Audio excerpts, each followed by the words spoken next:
So far, we've talked in depth about product and we've talked in depth about pricing. We're now going to move on and talk about place. This unit or this focus covers actually two chapters, chapter 11 and chapter 12 in the textbook, and we're going to go through them in detail right now. Marketing channels are the various ways in which different companies can connect to bring a product to consumers, put products in their hands. Products come through a supply chain. Upstream channel partners produce or supply the raw materials and components necessary to create products. So if you're running a restaurant, your upstream producers would be the farmers and the various businesses that provide you with the food that you use then to make the dishes you sell in the restaurant. Your downstream market channel partners are the ones that help link you, your business, and the producers to the customers. So for example, if you're a farmer and you sell your produce to restaurants who then make it into something and sell it to consumers, your downstream partner would be the restaurant.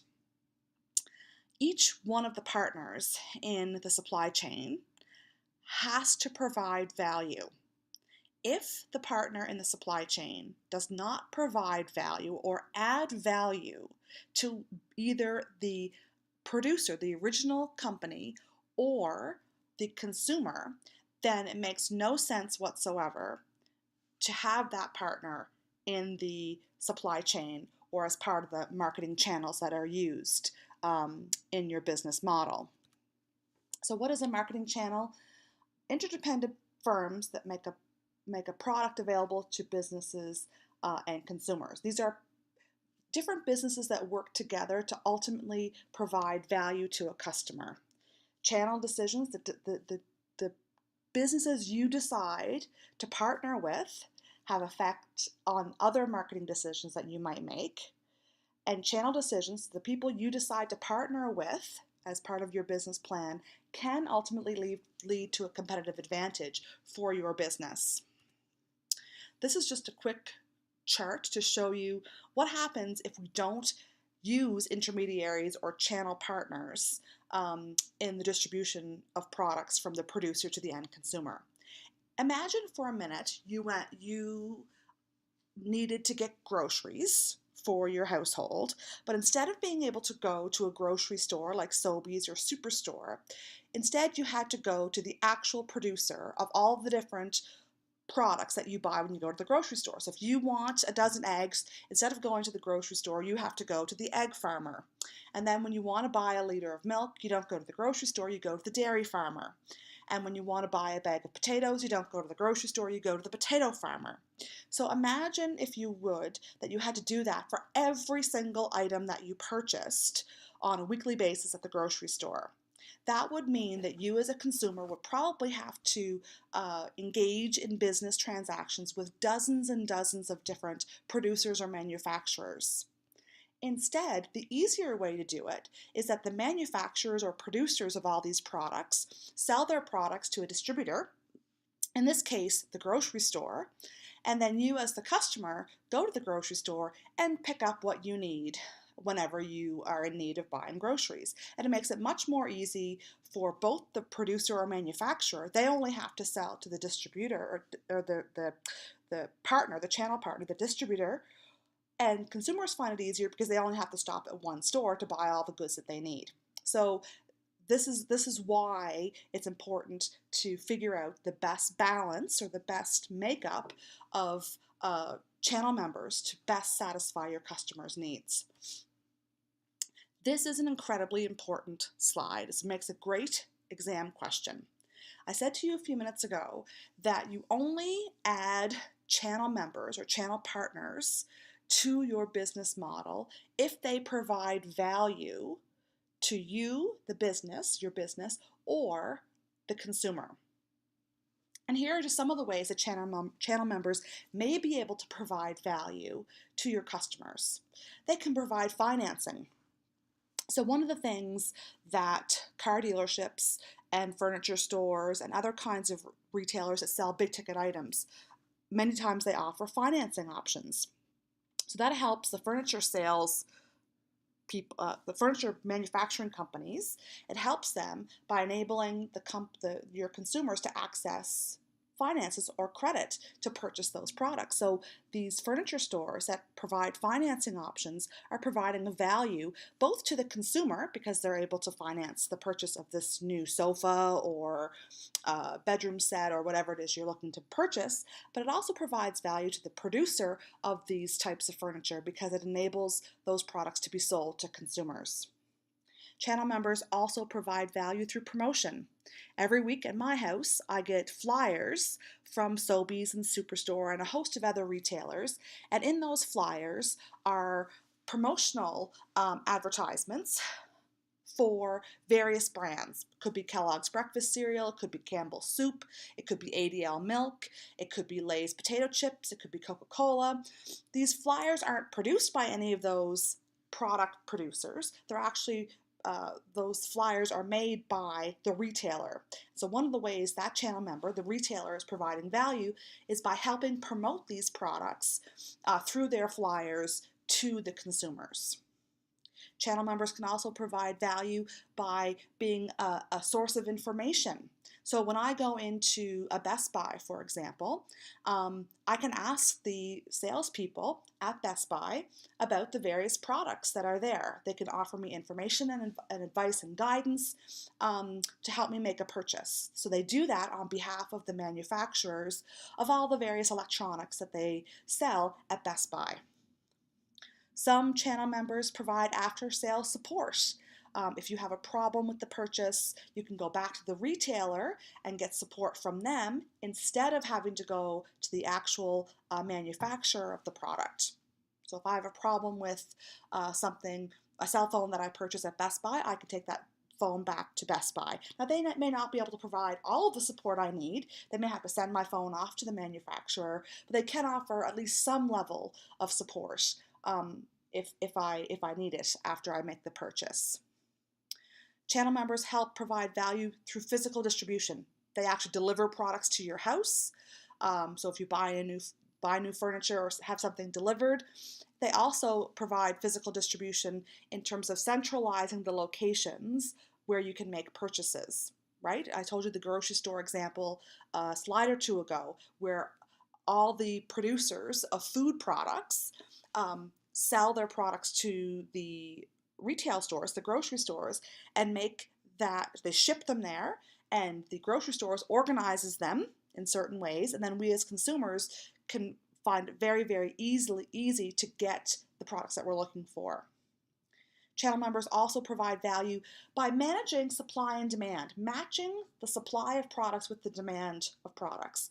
Because they tend to be, the channel members that are closest to the consumer have a better handle on the demand that consumers are going to demand for a particular product. They're better able to match supply and demand in a way that meets consumers' needs.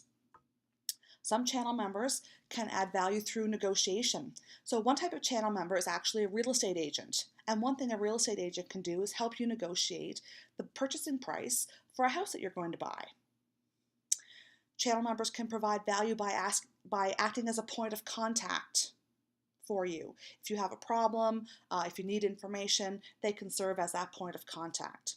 And channel members add value by assuming some of the risk from taking it away from the producer and taking it away from the customer, and sharing that risk by making purchases from the producer in advance of knowing what the demand from consumers is going to be, and also reducing the risk of consumers of not having access to the kinds of products that they need when they need them.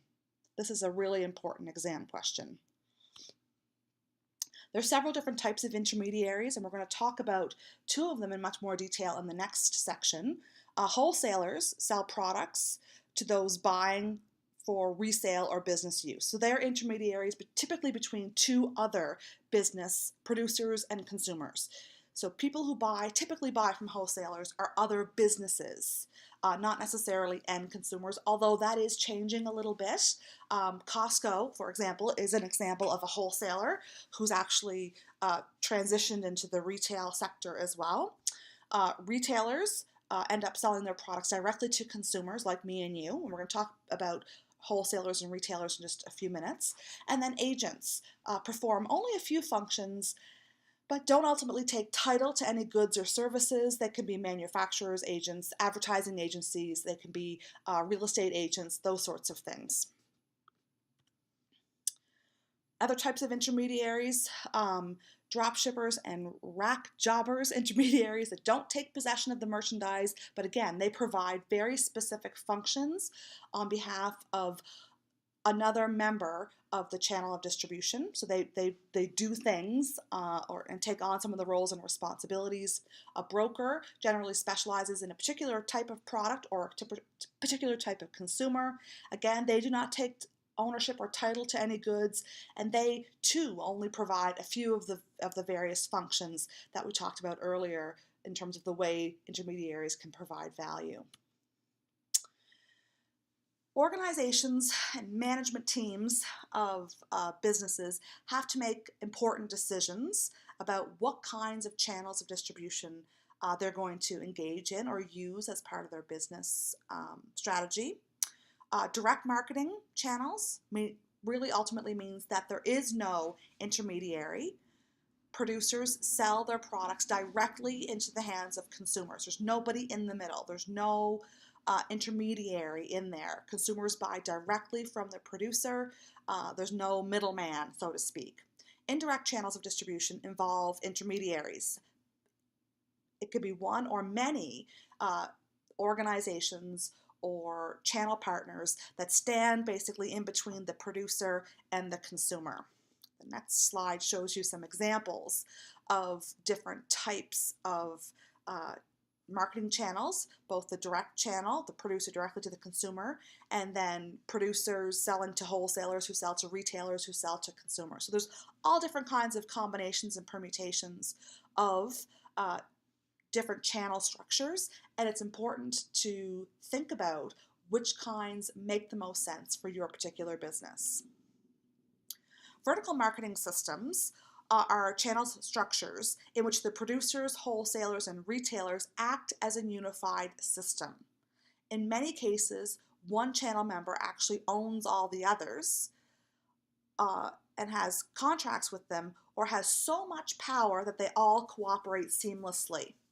So there are some companies that not only produce products but also run their own retail stores and that sort of thing. That would be an example of vertical marketing systems where one company does all the various or takes ownership or has significant power in all of the different levels of the channels of distribution.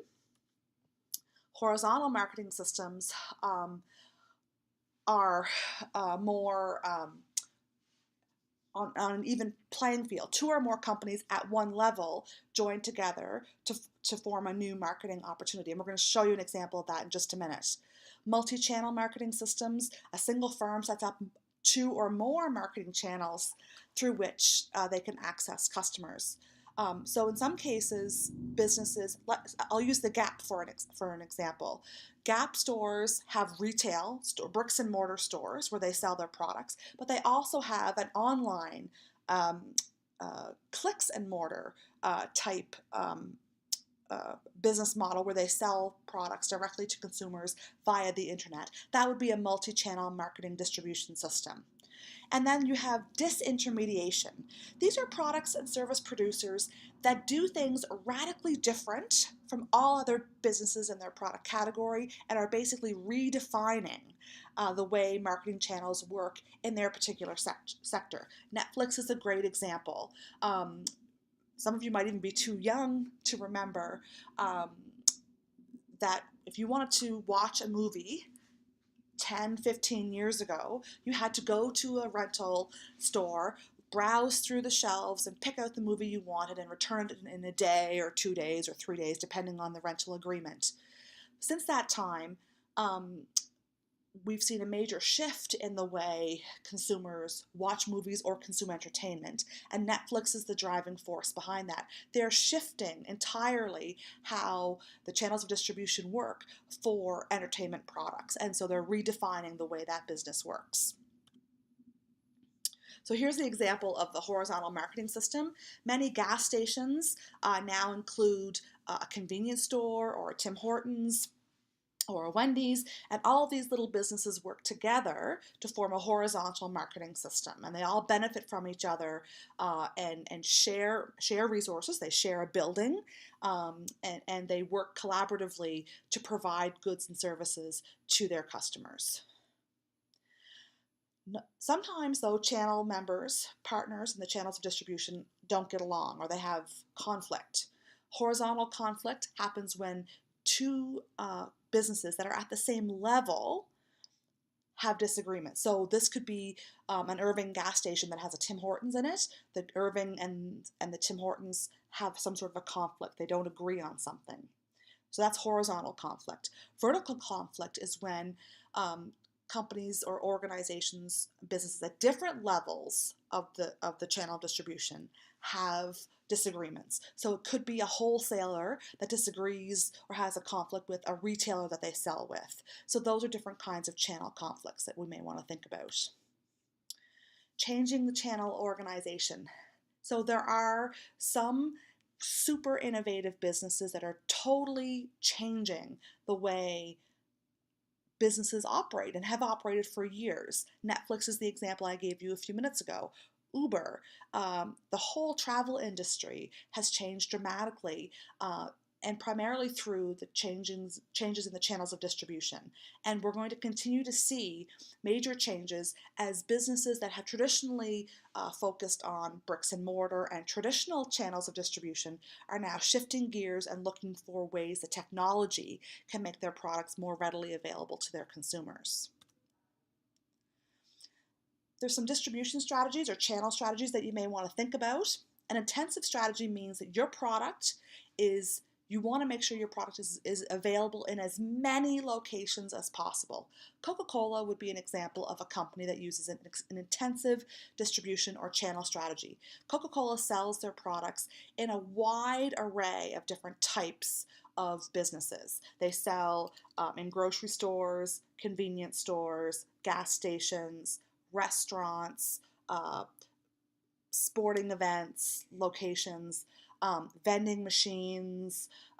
Coca-Cola's strategy is to get their products in the hands of consumers through as many channels as humanly possible.